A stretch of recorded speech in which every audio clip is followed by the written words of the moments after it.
C'est une affaire qui relance le débat sur la diffusion des images filmées par la police. 2 agents sont convoqués devant l'IGPN à Metz aujourd'hui.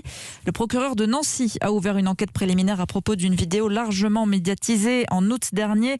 On y voyait un policier traîné par un chauffard sur 500 mètres. La séquence avait été mise en ligne par un syndicat de police. Et Guillaume Bier, le procureur, a donc ouvert une enquête pour violation du secret professionnel. Oui, alors cette vidéo, elle a été vue des centaines de milliers de fois sur Internet. Elle montre la violence de ce chauffard qui, depuis, a été condamné en appel à 5 ans de prison ferme. Mais ces images, filmées par la caméra personnelle d'un policier, elles n'auraient jamais dû être diffusées, estime le procureur, parce qu'elles ont été versées à la procédure et elles sont soumises au secret professionnel. D'où l'enquête ouverte contre le policier et contre son délégué syndical qui a mis en ligne la séquence. C'est ce que dénonce Linda Kebab, déléguée nationale Unité SGP Police.